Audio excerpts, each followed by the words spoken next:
done yet. This weekend could be the Texas congressman's Alamo, because if the presidential candidate gains enough last-minute support from Nebraska's big GOP gathering tomorrow, he will be speaking at the Republican National Convention in Tampa. And I guess this, whether the Romney camp likes it or not, on the phone with us now is Congressman Ron Paul. Congressman, I always thought these speaking things were set in stone by the nominee, not necessarily. No, in theory, not. The party has a lot to do with an RNC, and the rules have something to say about it too. On who gets the rules dictate who gets to be nominated, as well as not only for president but vice president as well.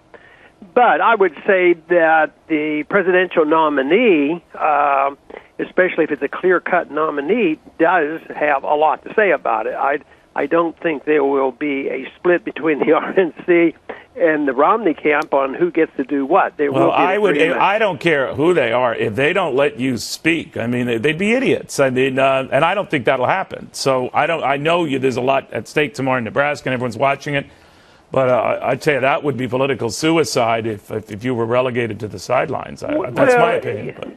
You know, I would think you probably are right about it, because I'll try to be objective. I would think that if an individual has, a base where there's individuals like the young people who would like to come into the party, who had never voted, they're new, and they want to build a party, and they preach this thing about Big Tent. It's not like I'm preaching socialism. I'm preaching and doing the things and get credibility for doing exactly what Republicans claim they believe in. So it's sort of ironic that, well, we don't like these Ron Paul people because they don't vote to raise the national debt when you need to. No, that would be very stupid. And whatever their discrepancies and differences over foreign policy, people can disagree.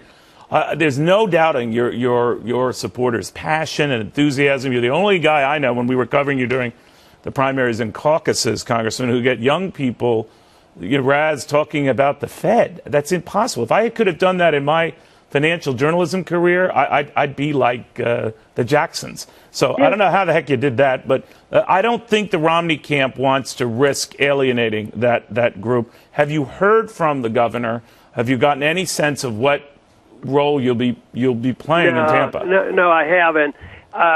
Some of our staffs have talked, and that's indirectly and off the record and this sort of thing, and I've gotten the sense that maybe the party, the RNC, is more open to allowing me to have a presence there. And it's not on a personal thing, because I used to be accused all the time of Romney and I are too close of friends and all that kind of stuff, and that was true. But I think the Romney campaign organization is very insecure. They don't want anything.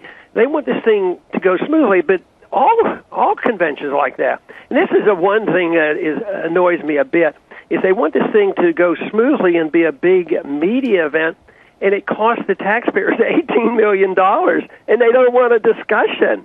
Why can't we have a little debate? Why wouldn't that energize people? No, I agree with that. But by the way, a quick take on this talk that Condi Rice has moved to the top of Governor Romney's VP short list. What do you think of her? What do you think of that?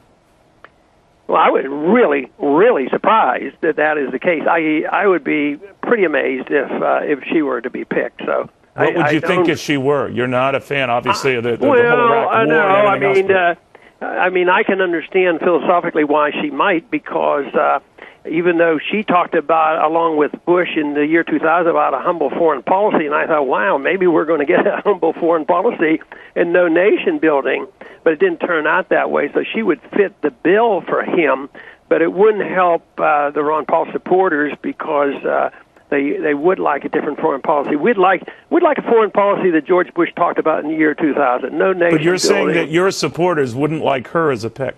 That would be my guess, but I don't dictate anything to anybody. And but that would be my guess. They're not going to be. They wouldn't be very happy with her because she represents a foreign policy quite different than what energizes the college campuses today. Okay. They're not people who are looking for another war and pay for another war. They know the country's broke, and they don't like what the Fed's been doing and this sort of thing. One thing for sure is the Fed we won some fights there, because we're going to get this passed in the House here in the next week or so, and it should pass rather easily. So there is a strong sentiment for monetary reform, and I think it's very bipartisan. So I sort of enjoy the economic issues where you can get some Democrats and Republicans coming together. All right. Well, good luck tomorrow, Congressman. It's always a real pleasure.